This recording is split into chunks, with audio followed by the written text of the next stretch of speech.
Welcome back to another episode of the Casey Campbell Podcast. Casey Campbell with you, of course. Pleased to be joined by the head football coach at Gladwin High School. That would be Marc Jarstfer. How's it going? It's going well. Thanks for having me on. All right. Well, first off, I know the season's right around the corner, and obviously coming off the first state title in program history. Before we get into previewing this year, just talk about just getting the title, getting everything that just kind of put a bow on last year. Yeah, it's take me back a little bit. We kind of put that on the back burner for the last few months. But yeah, it was an unbelievable experience. Just the way that the community was bought in and seeing the culmination of 4 years of hard work for the kids and that sort of thing. Every playoff game, it felt like our crowd just got bigger and bigger and bigger. And so our following was unbelievable.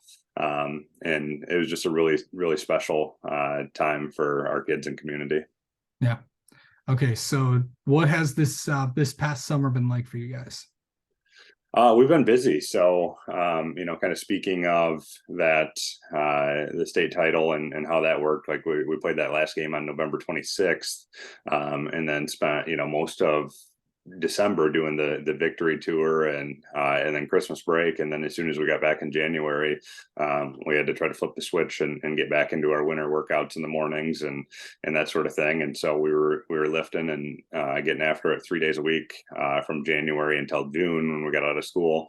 And then, obviously we've had a busy summer with 7-on-7s and install dates and that kind of stuff. So it's been really good. Guys are working hard.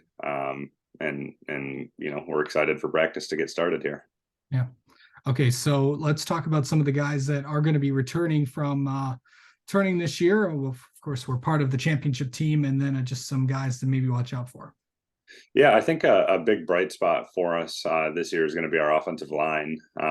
We have 3 guys on our offensive line that were, big time starters last year and played the entire year in those roles, and then we have a 4th that subbed in at times during injuries and started the equivalent of basically a full season just across the board. So there's a lot of guys returning there. A big notable one would be Logan Klein. He's going into his 4th year starting on the varsity team at right tackle for us. Hunter McDowell at guard, starting next to him.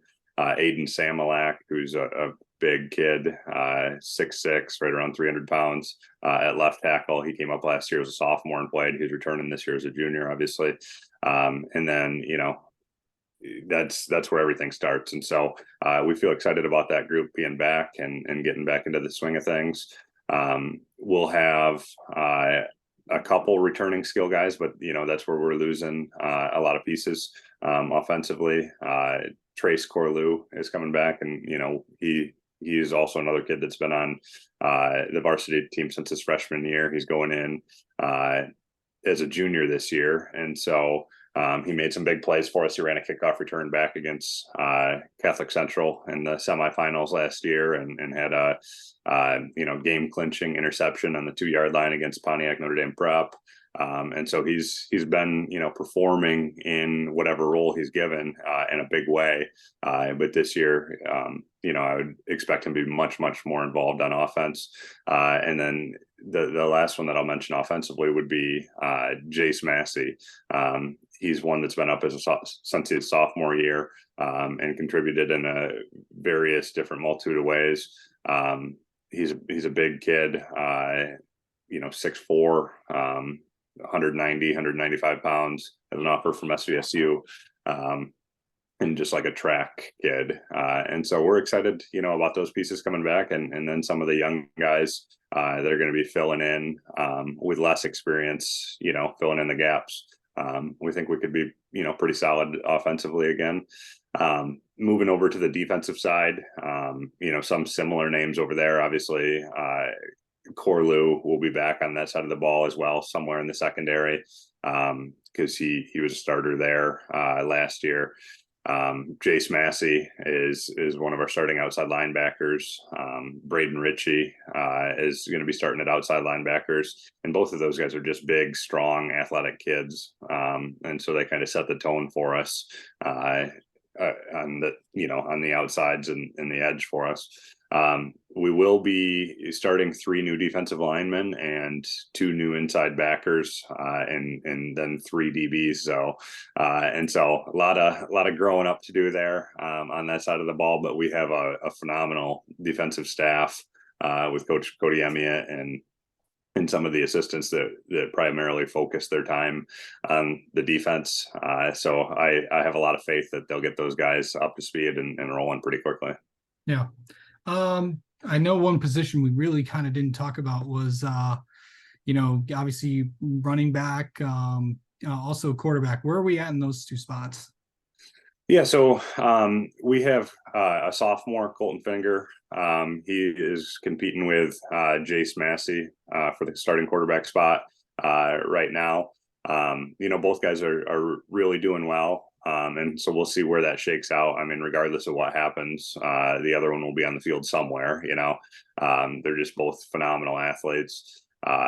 And at running back, that's going to be a big time loss too. I mean, most people have seen those videos of Logan Kokotovich just, rolling through people in the playoffs, specifically in that Catholic Central game, where he had just, big hit after big hit on the offensive side.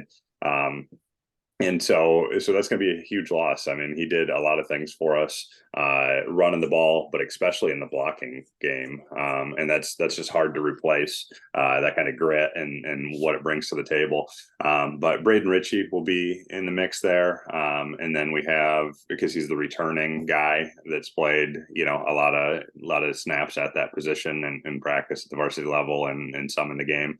And then we have some young guys too. Preston Willard will be a sophomore on varsity this year. That'll take some time there.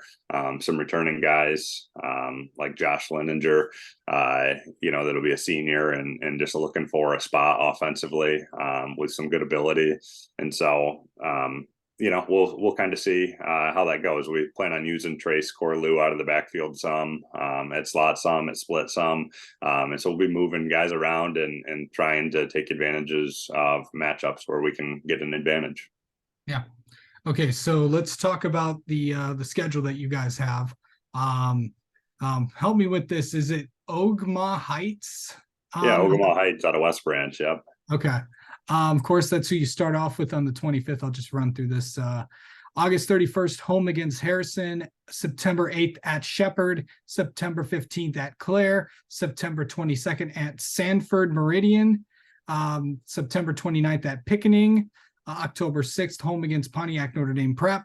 October 13th, home against Beaverton. And then October 20th, home against Frankenmuth. So, pretty good schedule on there, but what are your overall thoughts? And for people that might not follow Gladwin as much, just talk about what conference you're in. Yeah, so we're in the Jack Pine Conference, which just recently, within the last month or so, voted to expand, and so that'll look quite a bit different after this year. Bringing Ogama and Standish and Bullet Creek into like the big school side. And then, St. Louis adding them into the schools with smaller enrollment and playing like crossover games and that sort of thing. So that's going to look quite a bit different going forward after this year. However, Jack Pine as it currently is a competitive league. There's good competition in the top end of that. From Clare year in and year out is very competitive and has strong history. Shepherd has rebounded quite a bit under Coach Irv Sigler, and they're playing well at the end of the year last year and was a playoff qualifier. Sanford Meridian, so there's a lot of good quality playoff teams in the mix, and then some teams that are working to improve and kind of get their name in the playoff mix as well. And so that'll be difficult for us. Our goal always starts with trying to compete and win a JPC title. and then we look to get to the playoffs from there. But that the schedule's tough. I mean, you nailed it. I think if you buy into the preseason rankings and stuff like that, we have the number 2, number 6, and number 7 teams in Division 5 on the schedule with Ogama, Notre Dame Prep, and then Frankenmuth, which is obviously a rematch of the state final game. And so, there's big time games there, but that's kind of our philosophy is to play the best of the best when we can, and challenge ourselves and find ways to get better and try to pull those out. Yeah. And feels like, and of course, this week is currently, we're currently in the, I don't know which we want. I know a lot of people have a lot of names for what this week is. You can still do things, but not, obviously you can't run a practice or anything like that. Right. But just talk about how are you guys treating this week? Yeah. And so this is, I believe the technical name for it is a down period.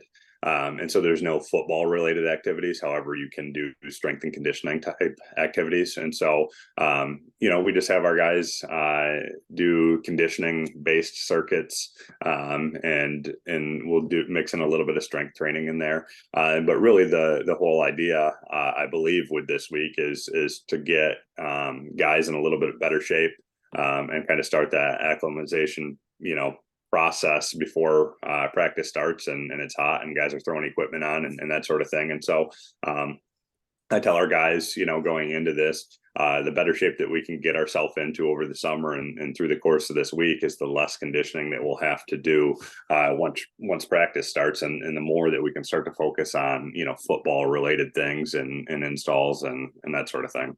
Yeah. And then what do you want to see out of really this team before that first game coming up on the 25th?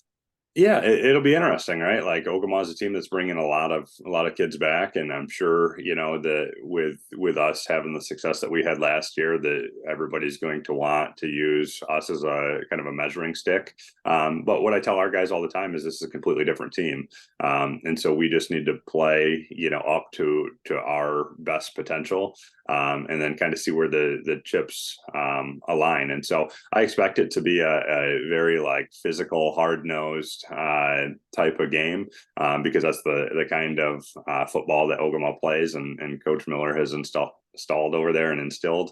And so we gotta rise to the occasion for that and put our best foot forward, to ensure that we get off on the right foot. If we go in and we're not able to match that physicality and brand of football that they play, and we think we can just get by on past success, we're going to be in for a long day. So I think our guys will rise to the occasion and we'll end up having a good game there. Yeah, for sure. All right. Well, Marc, thank you so much for coming on and talking with us, and best of luck to Gladwin this coming fall. Yeah, absolutely. Thanks for having me on.